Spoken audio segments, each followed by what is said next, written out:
Good morning, everybody. Good morning. Good morning. Thank you so much for being here in the rain. My name is Carole Starr, and I'm really so pleased to be able to be here and to do this presentation this morning. The last time I was here at Mount Holyoke was for my 10-year reunion back in 1999. At that time, I had no idea just how drastically my life was about to change. Because 6 weeks after that reunion, I sustained a brain injury in a car accident. At that time, everything I thought that I knew about myself, my life, direction I thought it was going to go in, changed in that instant. The old Carole died on that day, July 6th, 1999. And the last 15 years for me have been dedicated to getting to know, accept, and even like this new Carole that I am now. So when I read that the Back to Class sessions were going to focus on the theme of transformation, to tie in with the Mount Holyoke theme of never fear, change, I said, ha! Change, fear, transformation, those are subjects I know something about. It's hard to express how powerful an experience it is for me right now, being back at Mount Holyoke.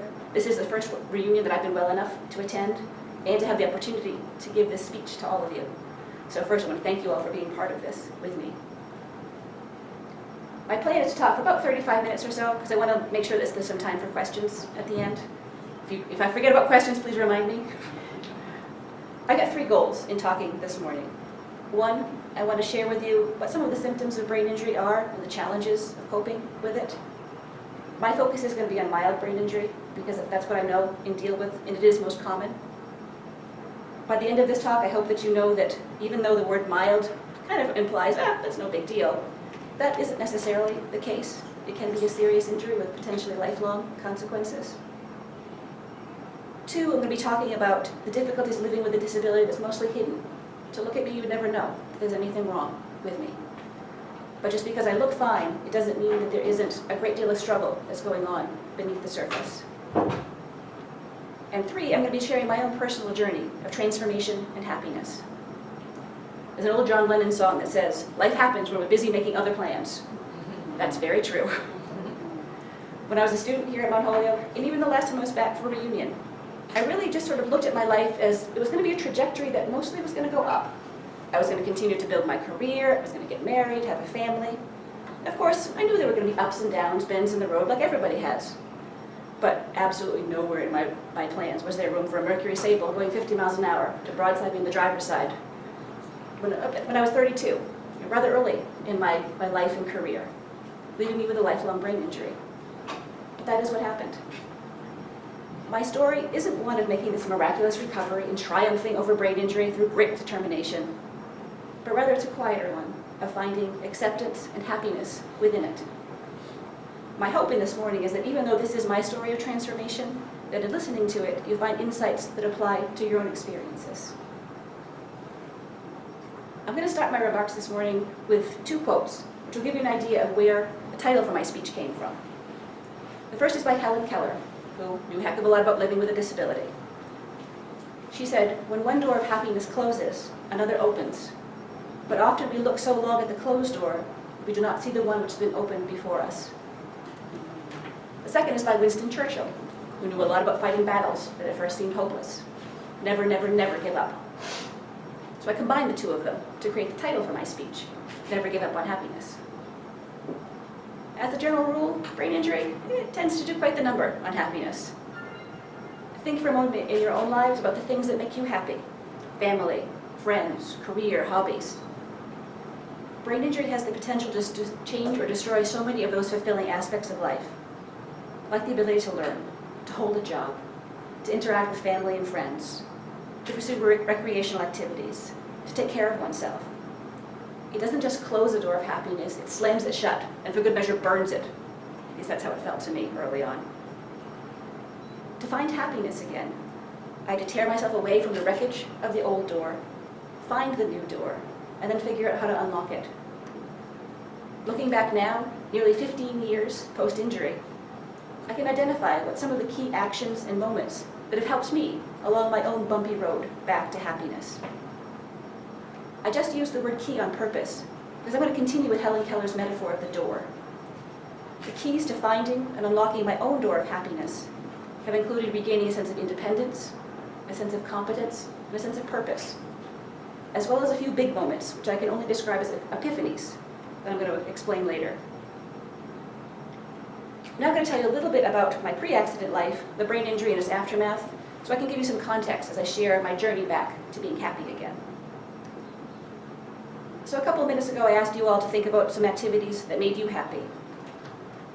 For me, a couple of those things would be teaching and music. I've always been a teacher, beginning way back in elementary school, helping my classmates. It seemed like no matter where I was or what position I found myself, there was always some kind of teaching involved. After I got my master's degree in adult education, I was primarily self-employed as a corporate trainer. I would go into businesses and teach soft skill type courses to workers. I used to say, I'll teach anything but math. There's very good reasons why I never took calculus here at Mount Holyoke. I loved to learn new material, to figure out creative ways to communicate it. Teaching made me feel both confident and competent. Outside of work, I was very involved in classical music. I had played the violin since I was 9 years old. Here at Mount Holyoke, I took violin lessons, played chamber music, I sang in the glee club. I wasn't a music major, but I spent a heck of a lot of time in Pratt.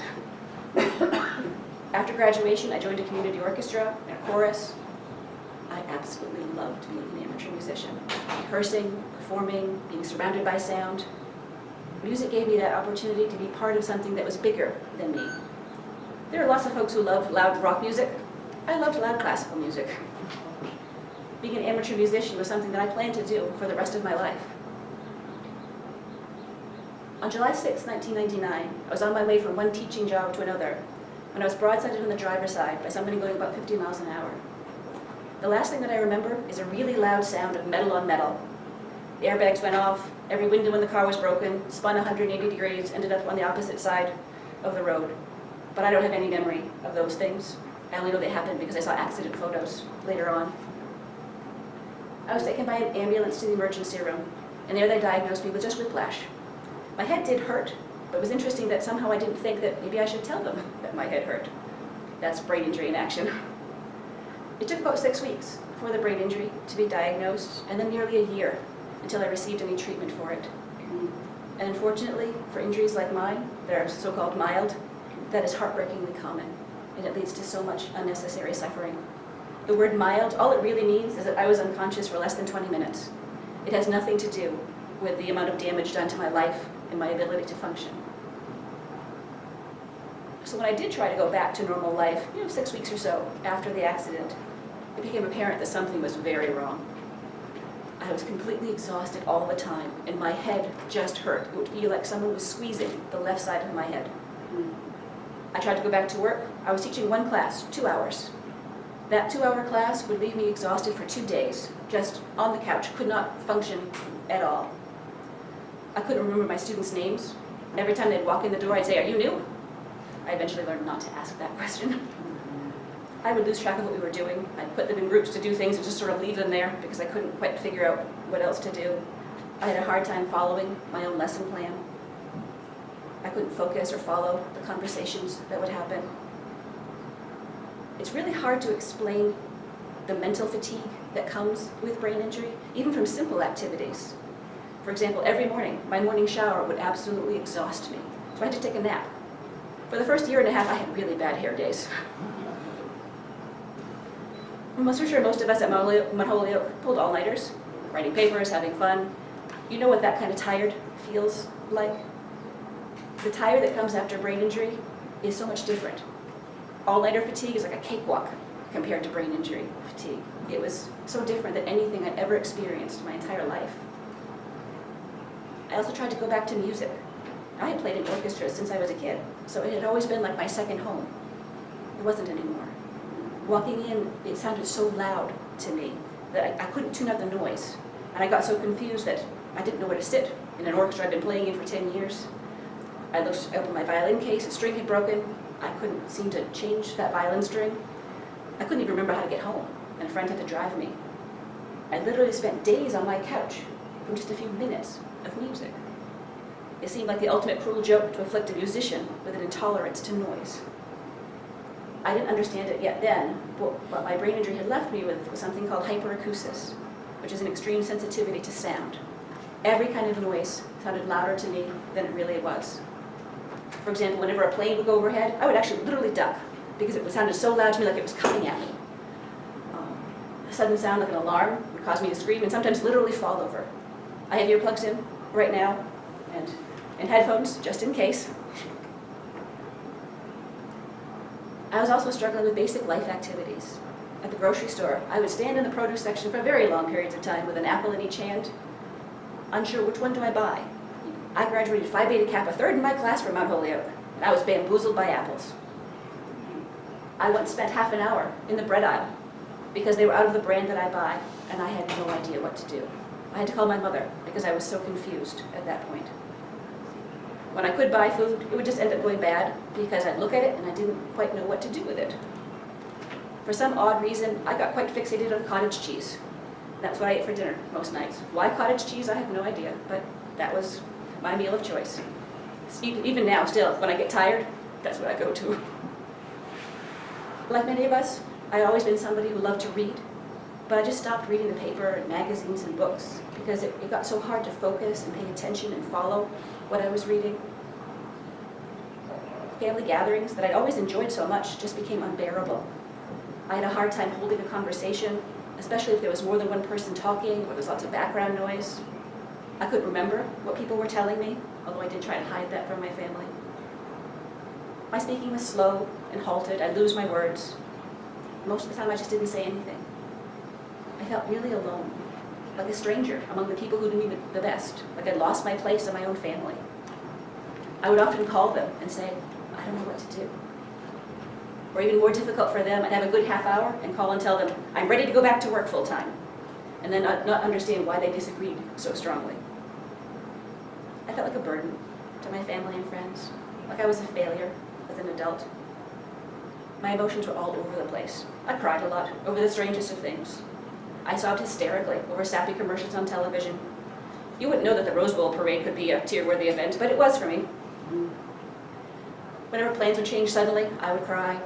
I sobbed quite a bit when a bumblebee got into my house. I seriously wondered if I was going crazy.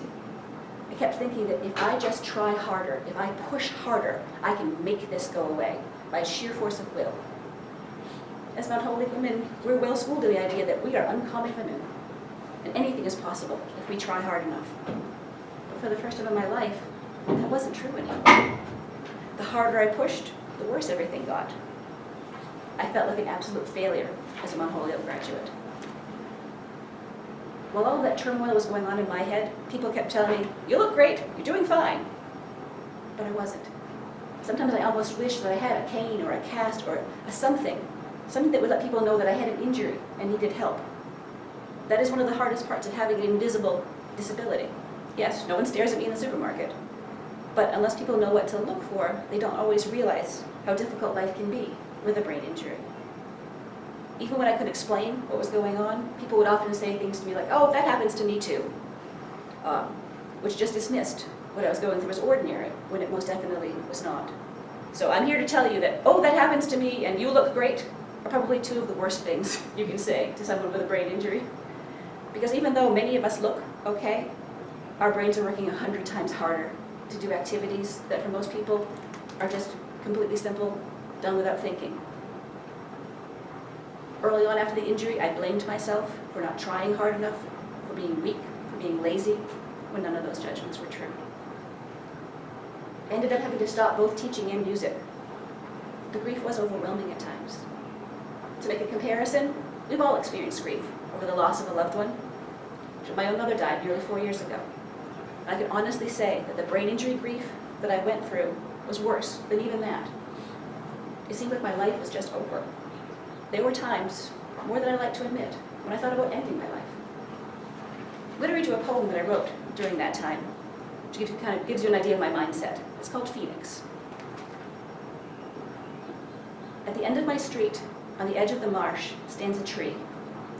She does more than stand. She commands your attention, full of her fall flash. No ordinary red, orange, and yellow for her. She sparkles with crimson, magenta, umber, and ochre plumage, a rising phoenix with outstretched wings, confident and bold. But her time is brief. Perhaps her colors burn too brightly. Her plumage dulls, darkens, and drops, exposing frail gray bones, pale and naked. Who is she now? The tree will have her time again. Will I? Several years later, I answered that last question in another poem, and I'll share that at the end of my speech. So to recap, here are the major brain injury symptoms that I was, and to a large extent, still am dealing with. Extreme mental fatigue that requires daily nap times. Difficulties with executive function, planning, organizing, making decisions. A reduced ability to pay attention, concentrate, and remember. Sound, light, and balance sensitivities. And emotional issues, including sadness and feelings of loss. So now I'm going to turn my attention away from those symptoms and towards the process of transformation and refinding happiness. As I mentioned earlier, my 3 keys to happiness have been regaining independence, competence, and purpose. I think it's interesting that those 3 keys really mirror the process that we all go through growing up. As we mature, we move from dependence on adults to independence. We strive to discover our competencies and to figure out what our purpose on the planet is. When life changes in an instant, the transformation process really is kind of like growing up all over again. That is definitely how it felt to me. So on to my keys. Regaining independence for me has centered on being able to take care of myself at home and function out in the world. It was primarily my occupational therapist who helped me develop strategies and routines to regain my independence. We had to start small, find success, and build on that. Brain injury or not, it's actually a pretty good plan for any task. Start small, find success, and build on it. Trouble was, I really did not want to start small. I was kind of stubborn. There might be some people who say, I am still stubborn. I wanted to start on the big things, the activities that had made me happy. Teaching, music. I thought that if only I could get back to those things, then everything would be okay. But every time I had tried, and there were many, many attempts, I had failed. And those repeated failures would gouge huge chunks out of my self-esteem and confidence, just making me hate myself even more. I had to think smaller and change my focus to first relearning how to manage the basic tasks of everyday life. Shopping, meal planning, cooking, bill paying, running errands, taking care of my house, visiting with family and friends. I needed strategies for all of those things. Step-by-step instructions for how to do those tasks that used to be so easy and automatic. I so did not want to use strategies. To me, strategies was a 4-letter word that began with F. No, it's not the word you might be thinking of right now. It's fear. I was scared that if I used strategies to get things done, then my brain wasn't healing. It was like I was giving up, letting the injury win. But with help, I eventually realized that success with strategies feels a heck of a lot better than failure without them. I realized that I need to do what works for my brain right now, not what used to work, not what I wished would work. That so has not been an easy lesson for me, but it has been crucial to refinding happiness. When I focus on what I can't do, I spiral down into grief and self-pity, which is a very lonely, soul-sucking kind of place. Yes, in case it's not obvious, having a brain injury does suck. But focusing on what I can do using strategies makes brain injury suck a heck of a lot less. And I think that what I've learned is true for anybody who's dealing with a setback. You have to acknowledge where you are, figure out what you can do, and build your successes from there. It is so important, no matter what we do, to find ways to succeed. Transformation is indeed an accumulation of successes over time. Successes don't have to be big, just meaningful. For me, finally experiencing success, even when success was just cooking dinner, was so important to rebuilding my self-esteem. Experiencing success helped me to stay positive and motivated me to continue using my strategies to regain independence. And gradually, as I felt more independent, I stopped hating myself. I didn't yet like myself again. I still felt useless a good portion of the time, but not quite so helpless. Independence alone was not enough to make me happy. I needed more. I needed to feel competent again. For much of my life, my sense of self was based on how much I could do and how well I could do it.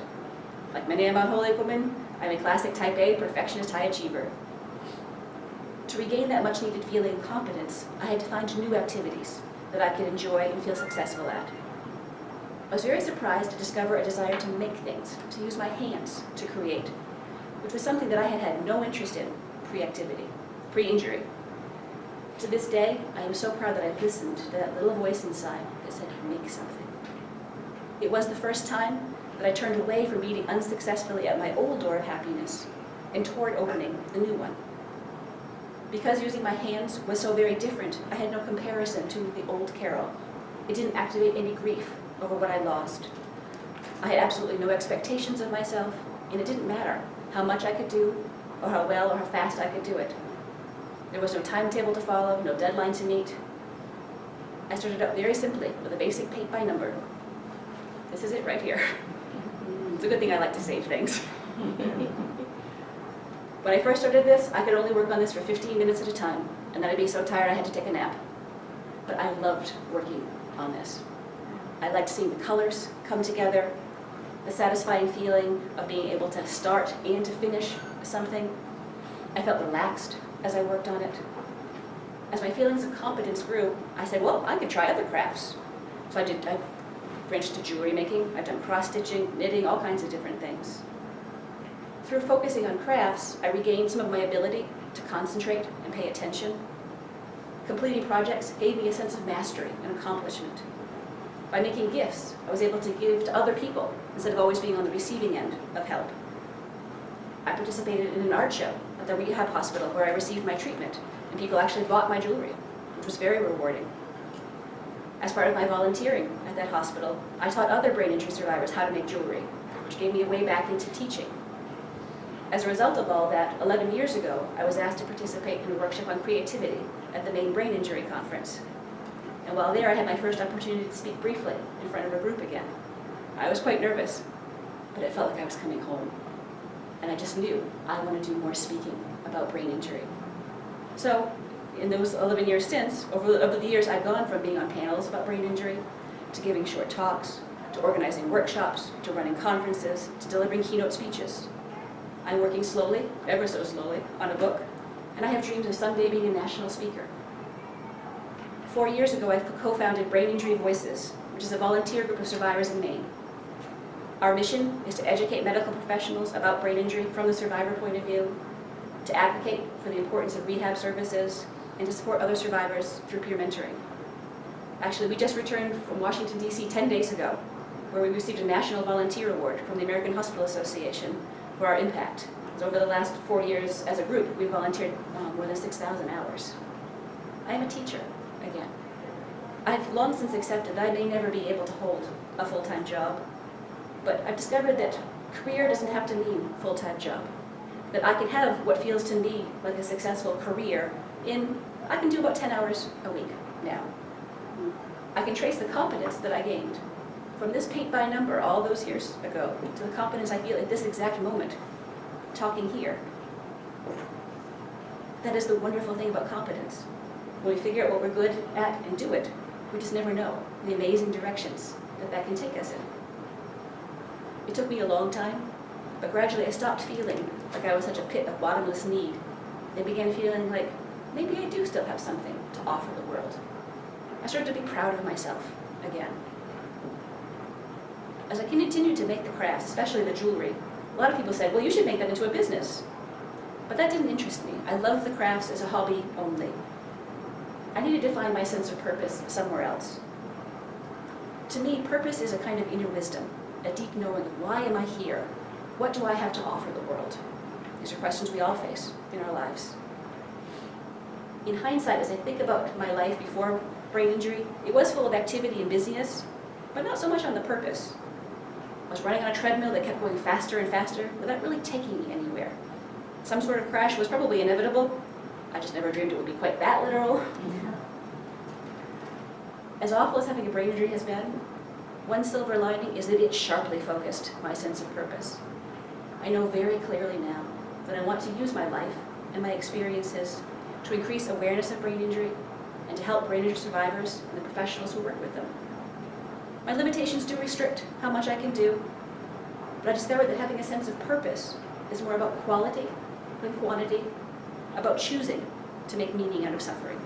I certainly did not choose to have a brain injury, but I can choose to make something positive and life-affirming out of it. The idea of choice is so very important because, as we all know, Big challenges happen to all of us in this life.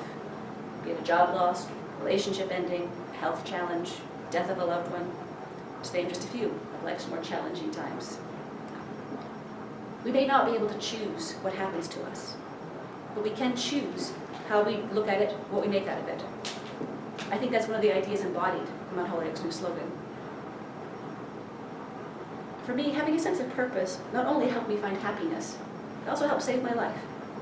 As I mentioned earlier, I've had suicidal thoughts in the past, but there were a number of reasons why I never acted on them. Love and support of family and friends, counseling, medication, and purpose. I knew that I was meant to learn something from brain injury, to do something with it, and if I checked out, I was going to miss that opportunity. I had to make a choice about how I viewed my brain injury. I could look at it as some random event whose only purpose was to ruin my entire life, but that wouldn't get me anywhere. Instead, I chose to view brain injury as a teacher. As I know many of us experience right here at Mount Holyoke, oftentimes the toughest teachers are the ones we learn the most from. Brain injury has most definitely been my toughest teacher ever. The more life-changing the event, the more powerful the emotion, the more opportunity it provides us for learning. By learning from our experiences, especially the challenging ones, whatever they might be, we can create meaning and purpose, and turn emotions like anger, sadness, and fear into acceptance, self-understanding, purpose, and joy. Now, the realities of brain injury certainly have not made that learning overly easy for me. It has been excruciatingly slow-going at times, 2 steps forward, 1 3/4 steps back, as well as times when it just felt like I wasn't moving at all. But I have learned important, meaningful, hard-won lessons, lessons that I might not have learned otherwise. I want to share just a little bit of what brain injury has taught me. As you listen, think about whether any of these insights apply to your own lives. It's not a sign of weakness to ask for help. Figuring out when I need help and asking for it are actually signs of courage and insight. I focus on what I need to do to be successful in the present. Sometimes that means working hard, sometimes that means taking a nap. I understand what it is to struggle, and I'm a better person for it.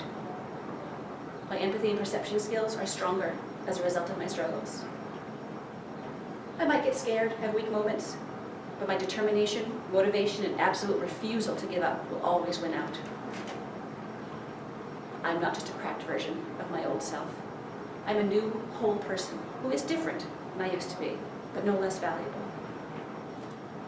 There are no small accomplishments. There was a time for me when successfully cooking supper was as big an achievement as standing here in front of you is now. Successes build on one another. As you can probably tell, I believe very strongly in the value of reflection and learning. That mindset is a direct legacy from a Mount Holyoke liberal arts education, one that I'm very grateful for. So I encourage all of us to always look for the opportunities to learn from our experiences, because you never know what the benefit could be. For me, it was literally life-saving. Early on after the injury, I decided I needed a lighthearted way to look at this serious condition, something that would make me and others laugh. Oftentimes it seems like, here's me, and here's the brain injury, almost like there are 2 people living inside my head. So I figured, well, why not give that other person a name? So I called the brain injury Brain Hilda. Brain Hilda is a tyrant. She is the diva in my head who gets what she wants when she wants it. When Brain Hilda says it's time to rest, there is no arguing with her. No matter what I've planned to do, need to do, want to do, no matter where I am, who I'm with, how much fun I'm having, if I don't honor her and lie down to rest, she will force me down. She basically gives me 2 choices, lie down or fall down, and believe me, I've done both. I tell you all that as a way of mentioning another important component of happiness, humor. To continue with my door and key metaphor, humor is the WD-40, the grease that makes everything move a little bit more smoothly.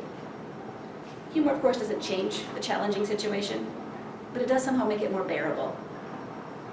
I spoke about choosing to learn from a challenge a few minutes ago. Just like learning, laughing is indeed a choice. When Brain Hilda rears her ugly head and confines me to rest on my couch, my first instinct is to cry, and believe me, I have cried buckets of tears over all this. With time, I've learned to see the humor. For example, several years ago, I told my doctor that, I've had so much beauty sleep that I just know one of these days I'm going to wake up as a supermodel. Okay, so, regained independence, competence, and purpose. I've even been able to laugh at my situation. I should be happy, right? Well, I wasn't. the ongoing symptoms of the brain injury would often push me into sadness and despair. Then one day, many years ago now, I was meeting with my counselor, and she asked me this question.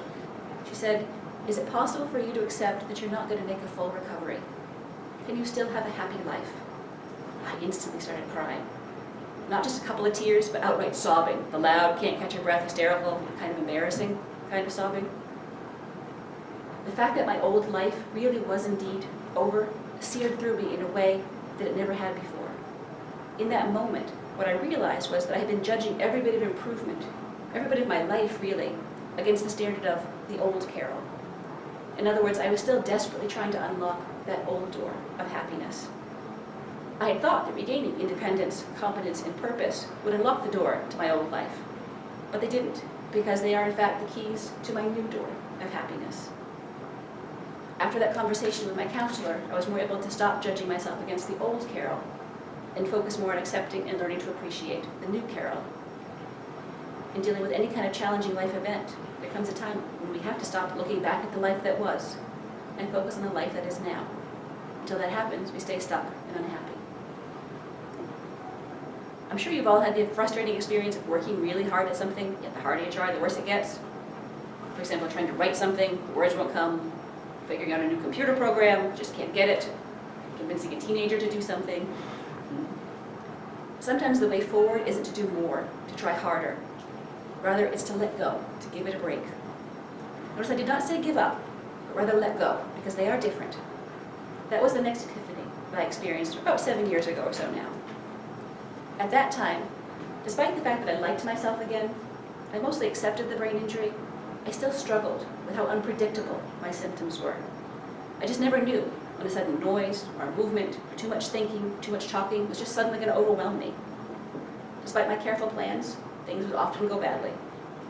I had been driven home unexpectedly from so many different places that I think my car has spent more nights away from home than I have. I've also napped in so many odd locations that I like to say I sleep around. I kept trying to find the right strategy, the right treatment that would keep me from overloading. In other words, I kept trying harder. But I went through a period of time where I had trouble sleeping, which of course just made everything worse. And as that was going on, it hit me. My life is always going to be like this. No matter how hard I work, I simply cannot change the fact that I have a brain injury. It wasn't a new thought. I'd had that thought before, which had always depressed me. But on this time, I actually found it freeing. On that day, I finally truly let go, gave in, surrendered. I stopped fighting what I had no control over. I realized that I didn't need to triumph over brain injury in order to be happy. I know it doesn't make logical sense, but sometimes letting go really is the thing that can move us forward, no matter what we're attempting. Yeah, surrendering, letting go have not miraculously cured my brain injury. I still tire easily. I overload. Sometimes I need to be rescued. I still deal with sound, visual, and balance sensitivities. I still spend more time on my couch resting than I'd like, and sometimes I feel sad about the things I can't do.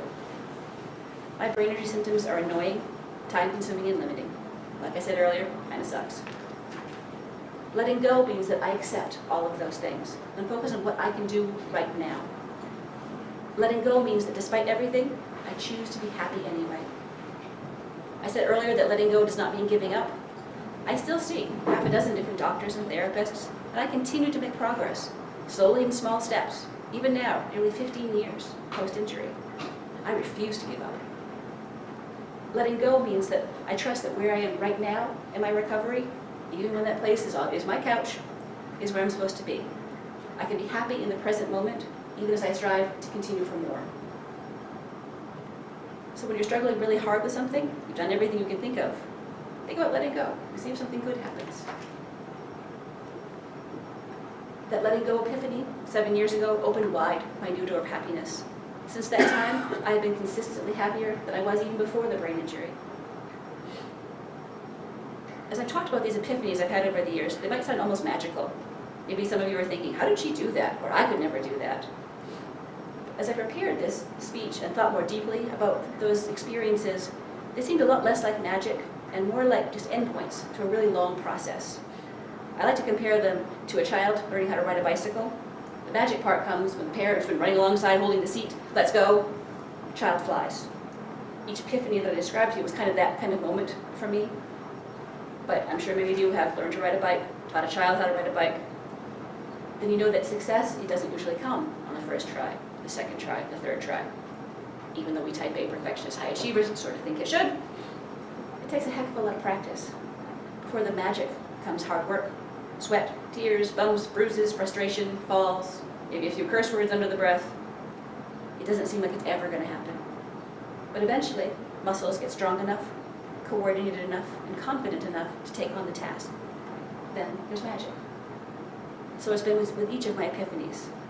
What I described to you is the culmination of years of talking and writing, thinking and listening, crying and laughing, learning and using strategies, falling down, getting back up. Every step I took, even the ones that felt like they were going backwards, were steps in the direction of my new door of happiness. Many years ago, I was watching Andy Rooney on the television show 60 Minutes, and he was talking about lessons he's learned over the years. One in particular really stood out to me. He said, "Time doesn't heal all wounds, love does."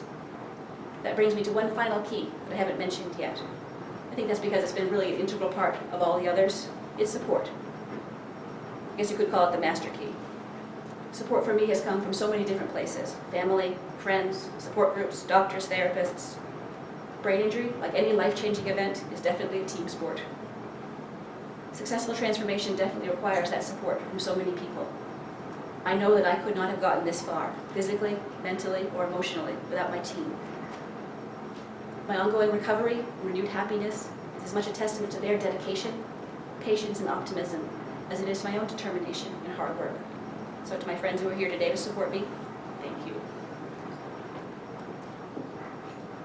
Brain injury has taken me on a road I never could have foreseen and to lows I didn't know existed. But in addition to happiness, I've also found courage and insight that I didn't know I had. Earlier in my speech, I read you my poem, Phoenix, which ended with the question, "The tree will have her time again, will I?" I always knew that I would eventually write an answer to that.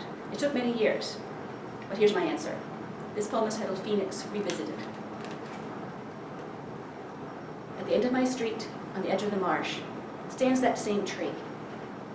The haunting, hoping desire, the tree will have her time again, will I? Finally answered with a quiet confidence. No. For that is the wrong question. I am no longer that tree. I'm a new being on a new journey, spinning, sailing, falling, flailing, writhing, wailing, landing, in my own soft space, safe to root and to rise, to live this new time. From where I stand right now, at this new door of happiness, very glad I never gave up. Thank you.